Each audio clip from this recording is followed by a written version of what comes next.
ಸದನದಲ್ಲೇ ನೀವು open challenge ಮಾಡಿದ್ರು, ಆ ಚಾಲೆಂಜ್ನ ನೀವು ಸ್ವೀಕಾರ ಮಾಡಿ ಕೆಲವೊಂದು ದಾಖಲೆ ಇಲ್ಲ, ನಾನು ಚಾಲೆಂಜ್ ಹಾಕಿದ್ದೆ, ಅವ್ರು ಸ್ವೀಕಾರ ಮಾಡಿದ್ರು. ಈಗ ದಾಖಲೆ ಬಿಡುಗಡೆ ಮಾಡಿದ್ದೀನಿ. ಈ ರಾಜೀನಾಮೆ ವಿಚಾರವಾಗಿ ಸರ್, ಈಗ ನಿನ್ನೆ ಭಾಳ ಸ್ಪಷ್ಟವಾಗಿ ಸದನದಲ್ಲಿ ನಾನು ಕೇಳಿದೆ, ನಾನು ಹೇಳಿದ್ದು ಸಾವರ್ಕರ್ ಅವರು ಬಾಬಾ ಸಾಹೇಬ್ ಅಂಬೇಡ್ಕರ್ ಅವರಿಗೆ ಸೋಲಿಸಲಿಕ್ಕೆ ಸಂಚು ಮಾಡಿದ್ದು ಅಂತ.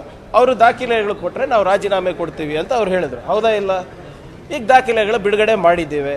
ಭಾಳ ಸ್ಪಷ್ಟವಾಗಿ ಜನವರಿ 18, 1952ರಲ್ಲಿ ಬಾಬಾ ಸಾಹೇಬ್ ಅಂಬೇಡ್ಕರ್ ಅವರು ಪತ್ರ ಬರೀತಾರೆ ಅವ್ರ ಸ್ನೇಹಿತರಿಗೆ, ನಾನು ಸೋತಿರೋದು ದಾಂಗೆ ಮತ್ತು ಸಾವರ್ಕರಿಂದ ಅಂತ. ಮತ್ತು ಅಷ್ಟು ಸಾಕಲ್ವಾ? ಕಾಂಗ್ರೆಸ್ ಹೇಳೋದು ಬಿಟ್ಬಿಡಿ, ಬಾಬಾ ಸಾಹೇಬ್ ಅಂಬೇಡ್ಕರ್ ಅವ್ರು ಖುದ್ದಾಗಿ ಅವರೇ ಲಿಖಿತವಾಗಿ ಬರೀತಾರೆ ಅಂದರೆ ಇನ್ನೇನು ಸಾಕ್ಷಿ ಬೇಕ್ರಿ ಇವರಿಗೆ?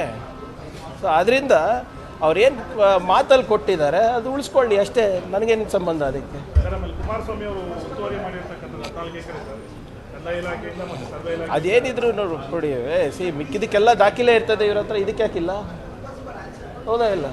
ಮಾತೆತ್ತಿದ್ರೆ ದಾಖಲೆಗಳಿದೆ ನಮ್ಮ ಹತ್ರ, ಅದು ಇದೆ ಇದು ಇದೆ ಅಂತ ಹೇಳ್ತಾರಲ್ಲ, ಇದಕ್ಕೆ ದಾಖಲೆ ಕೊಡಿ. ಏನಿದೆ ಕಾನೂನು ಪ್ರಕಾರ ಕ್ರಮ ಆಗುತ್ತೆ. ಅದು ಸರ್ಕಾರದ ಮಿಸ್ಟೇಕ್ ಇದ್ದರೆ ನಮ್ಗೆ ಶಿಕ್ಷೆ ಆಗ್ತದೆ, ನಿಮ್ಮದು ತಪ್ಪಿದ್ರೆ ನಿಮ್ಗೆ ಶಿಕ್ಷೆ ಆಗ್ತದೆ. ಅದು ಸಿಂಪಲ್ ಆಸ್ ದಟ್. ಆದರೆ BJP ಅವ್ರು ಏನು ಹೇಳ್ತಾರೆ ಇದ್ರ ಬಗ್ಗೆ? ಈಗಾಗಲೇ ಕೋರ್ಟ್ನಲ್ಲಿ ಒಂದು ತೀರ್ಮಾನ ಆಗಿದೆ ಇದ್ರ ಬಗ್ಗೆ. BJP ಅವರು ಮೋದಿಯವರು ನಾ ಖಾವುಂಗ ನಾ ಖಾನೇ ದೂಂಗ ಅಂತ ಹೇಳಿದವರು ಇವತ್ತು ಒತ್ತುವರಿ ಮಾಡಿದವರಿಗೆ ಯೂನಿಯನ್ ಮಿನಿಸ್ಟರ್ ಮಾಡ್ಕೊಂಡಿದ್ದಾರಲ್ಲ, ಏನಂತಾರೆ BJP ಅವರು? ಅವ್ರಿಗೆ ಕೇಳಬೇಕು ನಾವು. Thank you.